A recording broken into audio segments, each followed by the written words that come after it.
Durante as eleições americanas, muito se falava que quando Donald Trump retomasse o poder, sendo presidente novamente dos Estados Unidos, muito mudaria aqui no Brasil. Algo seria descoberto e as coisas se tornariam claras. A máquina de perseguição do Partido Democrata, que equipou, e financiou políticas de perseguição a partidos de direita, a pessoas conservadoras de direita, como Alan dos Santos, como outros tantos, ela seria descoberta. Muitos duvidaram, falaram que isso era falácia da direita, que não teria como Donald Trump interferir na política brasileira.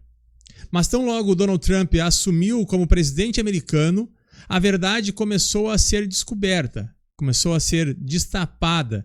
Aquela máquina criada pelo Partido Democrata, criada por um sistema que incluiu aí Fundação Rockefeller e um sistema que tenta de todos os jeitos impedir o acesso da direita de líderes populistas, como por exemplo Bolsonaro ou outros tantos no Brasil, no mundo inteiro, assumissem o poder. O que se viu a partir da vinda de Biden para o poder americano foi um aumento do financiamento. Tanto que o governo americano, através até mesmo da CIA e de outros órgãos americanos, interferiu diretamente na eleição brasileira. Quem está dizendo isso não sou eu. Quem está dizendo isso é um funcionário do alto escalão do governo americano, que trabalhou diretamente na área da informática durante muito tempo. Saiu para abrir um escritório sobre liberdade de expressão na internet e agora, através de um novo momento com Trump e Elon Musk, a verdade começa então a ser descoberta, começa a transparecer. Vamos ver isso hoje. E como esse funcionário do governo disse que se não fosse um órgão chamado USAID, ou USAID, criado para financiar políticas esquerdistas, socialistas no mundo inteiro e que ajudou no Brasil de várias formas, financiando mecanismos para auxiliar a máquina de desinformação através de políticas de órgãos como o Sleeping Giants, Felipe Neto e outros tantos que receberam dinheiro americano, dinheiro do pagador de impostos americano para mudar a história das eleições brasileiras. Tanto que a CIA diz que também estava equipada e financiada pelo governo americano, veio ao Brasil para dizer, olha, cuidado com o que vocês falam na internet, porque as eleições não podem haver dúvidas. Então logo seja declarado o vencedor, tem que ser reconhecido pela comunidade europeia, mundial, afora, do novo presidente brasileiro. Já sabiam que não seria Bolsonaro. Vamos ver isso hoje. E como hoje nós poderíamos viver vivendo uma nova etapa, uma outra história, se não fosse o governo americano, através de Biden e outros socialistas que impediram a vitória de Bolsonaro. Para começar, palavras do próprio americano Mike Pence, que vai dizer o seguinte: se a USAID não existisse, Bolsonaro ainda seria o presidente do Brasil. Além disso, ele falou que nós teríamos no Brasil uma internet livre. Isso é muito grave. O americano Mike Pence Cyber, o arroba dele, que foi chefe da divisão de informática do Departamento dos Estados Unidos, durante o primeiro governo Trump. Ele foi lá na época do governo Trump, depois ele saiu porque o Biden assumiu e mudou tudo. Revelou como foi instituído um tribunal de censura contra o então presidente Jair Bolsonaro. Numa entrevista que ele deu a diversos órgãos e podcasts nos Estados Unidos, ele disse que a USAID declarou uma guerra santa de censura contra o Bolsonaro. Isso é muito grave, gente. Isso é muito grave. E sabe o que é mais grave ainda? Você não vai ver nada disso sendo falado na grande mídia. Globo, esses mecanismos que trazem a desinformação como meio de sustento, agora, a Globo nunca recebeu tanto dinheiro de novo com propaganda governista. O Mike Pence, na sua conta no Twitter, vai dizer o seguinte: se a USAID não existisse, Bolsonaro ainda seria o presidente do Brasil. É ele dizendo isso. Está no seu perfil. É ele sendo entrevistado por vários canais americanos, podcasts famosos, com milhões de seguidores.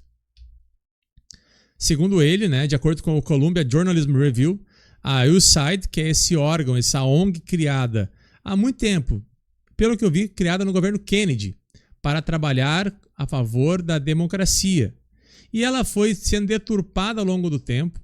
Trump ainda não sabia muito bem, talvez, não sei como é que está, não parei para ver essa parte da USAID durante o governo Trump, mas tão logo Biden assumiu, ela mudou totalmente os seus mecanismos e passou a perseguir aqueles que queriam a liberdade de expressão, a perseguir aqueles que pensavam diferentes da grande mídia, diferentes do sistema carcomido do socialismo, que quer muitas vezes governar o mundo.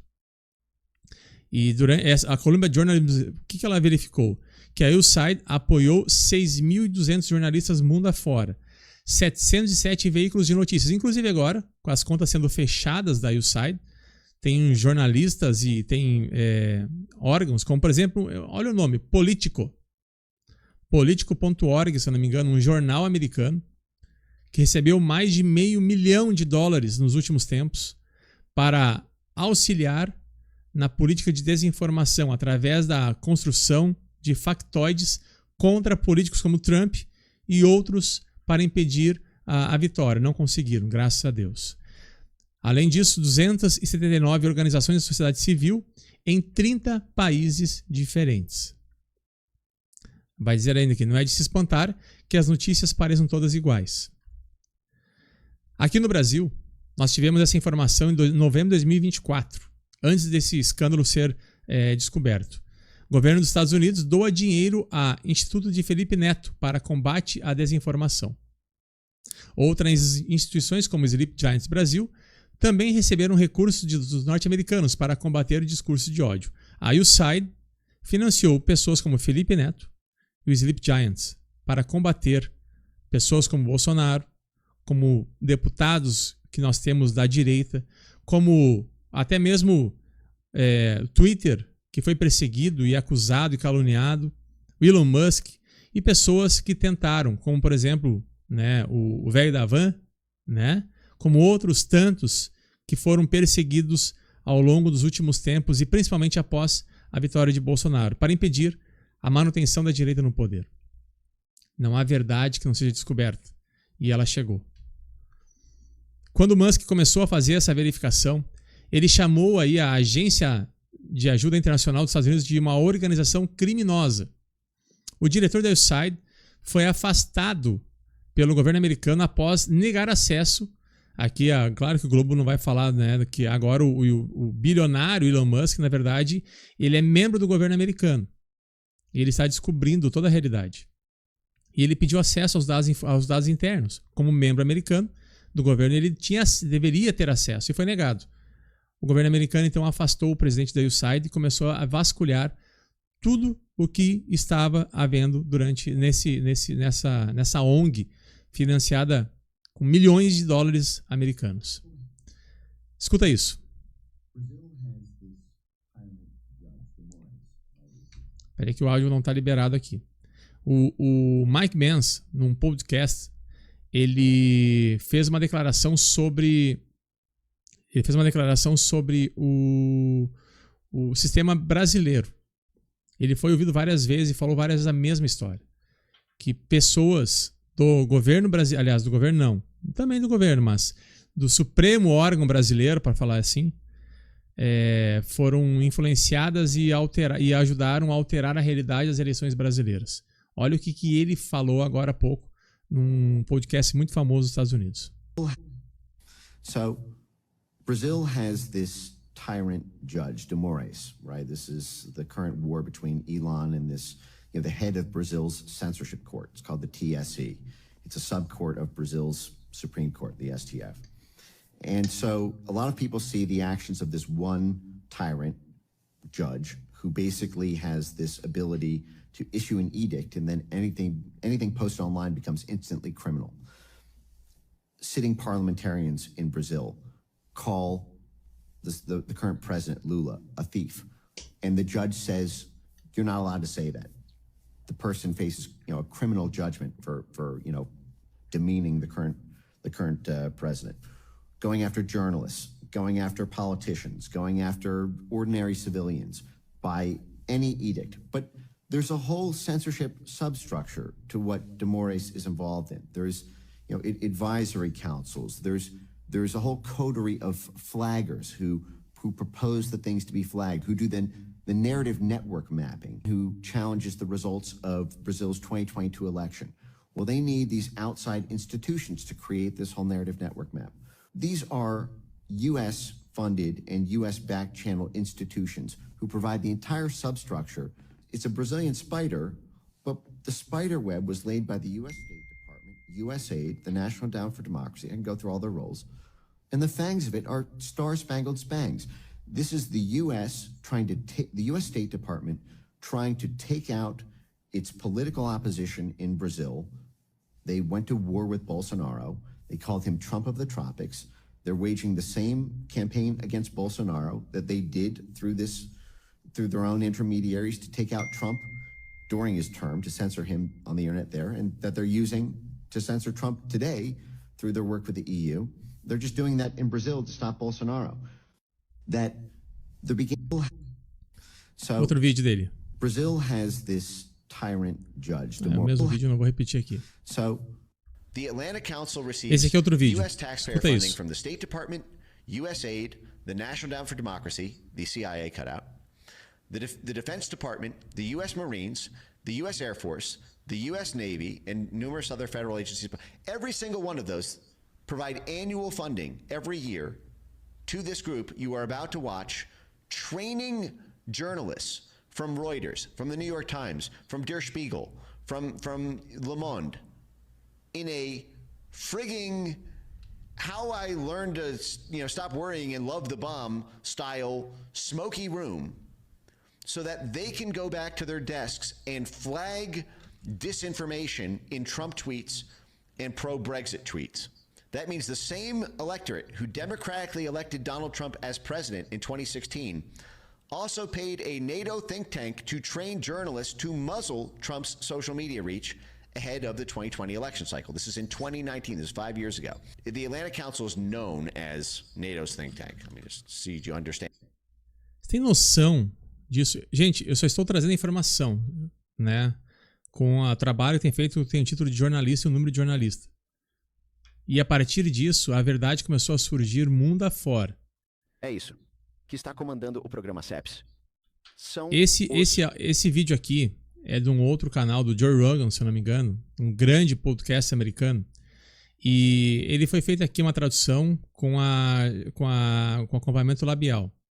Tá? Então foi feita uma dublagem por inteligência artificial da fala do próprio narrador que está falando. Escute o que ele fala, isso é muito sério. Dois lados do espectro político, mas ambos odeiam o Trump. Ambos odeiam populistas, seja no Ziwan com Trump, Bolsonaro no Brasil e, novamente, todo o conjunto de países da UE que acabamos de mencionar. UE, União Europeia. Eles desceram ao Brasil apenas 2 semanas depois que Bolsonaro foi eleito em 2018. A Atlantic Council e o NED realizaram todas essas reuniões sobre como Bolsonaro só ganhou basicamente por causa das redes sociais e chats criptografados de ponta a ponta como WhatsApp e Telegram, e que precisamos basicamente parar a presidência de Bolsonaro em seu caminho e impedi-lo de ser reeleito ao criar uma infraestrutura de censura no Brasil que seja poderosa e institucionalmente tão ampla e profunda quanto nosso outro trabalho diplomático. Então, o NDI. Que eu devo notar, Hunter Biden estava no conselho consultivo do presidente do NDI, a ala da CIA do DNC. Então, se alguém está um pouco curioso sobre por que a CIA interveio na investigação do Departamento de Justiça, pessoal se lembra, a IRS queria questionar Kevin Morris. O advogado de Hunter Biden, que pagou seus impostos por 5 anos, e, então, a CIA interveio e disse a eles: não investiguem quem está financiando Hunter Biden. Eu acho curioso que a ala da CIA do DNC, Hunter Biden, estivesse no conselho consultivo do presidente. Mas então o NDI cria essa expansão de coalizões chamada D4D, Design for Democracy, e Design para a Democracia, em conjunto com este programa CEPS, continua a trabalhar com o Tribunal de Censura de Moraes, o Voldemort da censura no tribunal do TSE deles. Aí está basicamente o órgão de gestão eleitoral e censura do Supremo Tribunal deles. Esse é o cara que foi à guerra com Elon Musk. Eles ajudam. Aquele tribunal de censura criou uma força-tarefa de desinformação e seus próprios ativos institucionais foram colocados no Comitê Consultivo do Tribunal de Censura Brasileiro para direcionar as políticas de censura à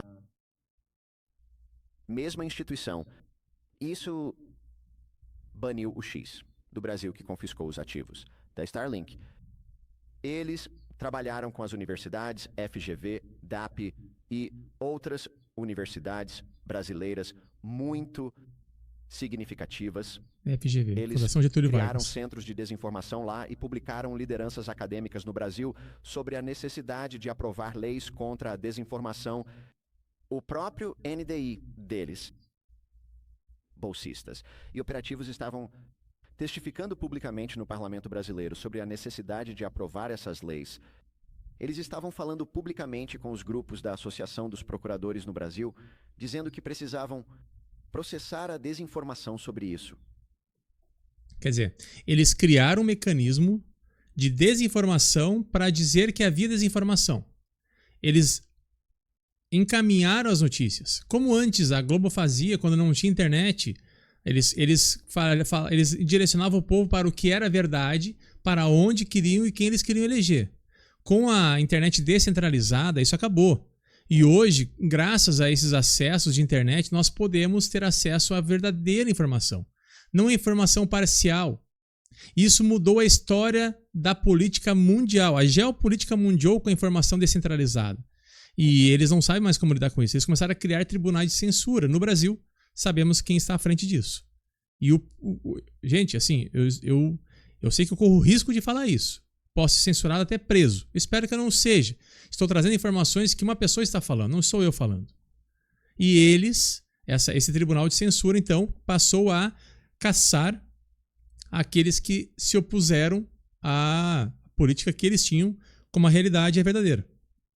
Como antes, na época da pandemia, aqueles que falavam de medicamentos eram sumariamente expulsos da internet, eram presos, eram censurados. Não podia falar do remédio de vermes, lembra disso, né? Por que esse silêncio sepulcral em relação a coisas tão básicas? Isso que ele está falando. Eles estavam financiando milhões de dólares para instituições de mídia brasileiras para promover a censura na internet. E para promover efetivamente a proibição de qualquer conteúdo pró-Bolsonaro nas redes sociais ou em chats criptografados de ponta a ponta. O Zaid então entrou em ação. Milhões de dólares em financiamento para a Internews, que é outra empresa do ZEUA, braço de projeção de mídia financiado pelo governo, para promover programas de alfabetização midiática, programas de integridade da informação e programas de combate à desinformação no Brasil. Então, em todos os níveis, as empresas de mídia brasileiras fazem parceria com a Globo, por exemplo, o maior veículo de mídia do Brasil. As instituições de mídia, as universidades e líderes de pensamento, os políticos, os juízes, eram um espectro completo. Era a mesma coisa que fazemos quando tentamos mudar o regime de um país. A propósito, isso está no Estatuto da USAID. Essa é uma das razões pelas quais eles conseguem escapar com isso. No Estatuto da USAID, é permitido que a USAID desenvolva capacidades para realizar a chamada reforma judicial, o que significa influenciar as leis e a estrutura dos juízes. E para conseguir que nosso dinheiro de ajuda externa faça com que leis sejam aprovadas ou que mudanças estruturais feitas ao sistema judiciário de lá. E foi isso que a CEPS fez. Departamento de Estado, organização de censura ligada à CIA, eles desenvolveram uma estratégia que chamaram de EMBS, Corpus de Gestão de Eleições, que basicamente se concentra no sistema judiciário de diferentes países que são responsáveis por julgar as eleições, para fazê-los desenvolver uma capacidade de censura, para censurar a capacidade das pessoas de questionar suas eleições. E eles tiveram todas essas reuniões com as partes interessadas. Alguns deles são realmente engraçados. Alguns deles disseram que, bem, alguns de nossos parceiros do IMB não queriam, na verdade, não achavam que poderiam fazer isso. Eles não conseguiram convencer os outros stakeholders políticos em seu país a aumentar a capacidade de censura e eles os aconselharam sobre como poderiam usar a retórica, de forma inteligente para disfarçar os programas. Não chame isso de programa de contra-desinformação se você acha que isso vai causar muito alvoroço. Em vez disso, chame simplesmente de comunicações estratégicas. E porque cada agência do governo tem algum tipo de ramo de assuntos públicos, algum tipo de capacidade de comunicação. Bom, gente, assim, é o maior escândalo do mundo, tá? A internet trouxe a possibilidade da descentralização das informações. Sabemos que os nossos supremos juízes aqui foram para os Estados Unidos para receber treinamento pela CIA antes das eleições para combater a desinformação.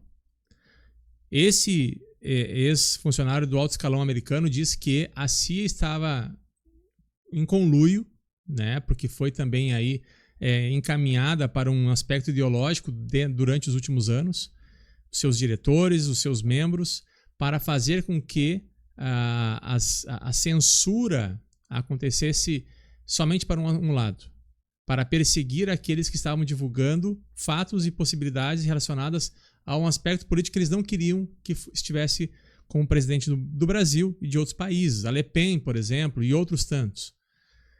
Isso é um absurdo que está sendo falado. Os nomes estão surgindo. E fala até de Hunter Biden e outros tantos que estavam envolvidos, e sabemos quem foi Hunter Biden. Enfim, é o maior absurdo dos últimos tempos. O deputado federal Gustavo Gayer já entrou com um pedido de CPI, ao qual o deputado Sanderson Zucco, todos, né? O Sanderson, inclusive, vice-líder da oposição, o deputado Zucco, líder da oposição na Câmara de Deputados, vão trabalhar para que a verdade apareça. Nós não queremos a nossa verdade, nós queremos a verdade. Doa a quem doer. E ela tem que surgir. Sabemos qual é, mas queremos que seja comprovado o que esse rapaz está falando e o que nós realmente estamos vendo nas ruas e vimos nos últimos anos. É um absurdo que isso tenha acontecido no Brasil. E isso tem data para acabar. Dia 16 de março, todo mundo nas ruas contra esse descondenado que está na presidência do Brasil, para que em 2026 Bolsonaro ou um grande líder da direita junto com ele volte ao poder, esteja no poder, para nós termos aí então um Brasil livre das amarras da esquerda definitivamente, se Deus quiser. Com vocês, Cristiano Zarte, lutando e trabalhando para um país livre e com a verdade estampada em nossas caras. Um grande abraço. Tchau, tchau.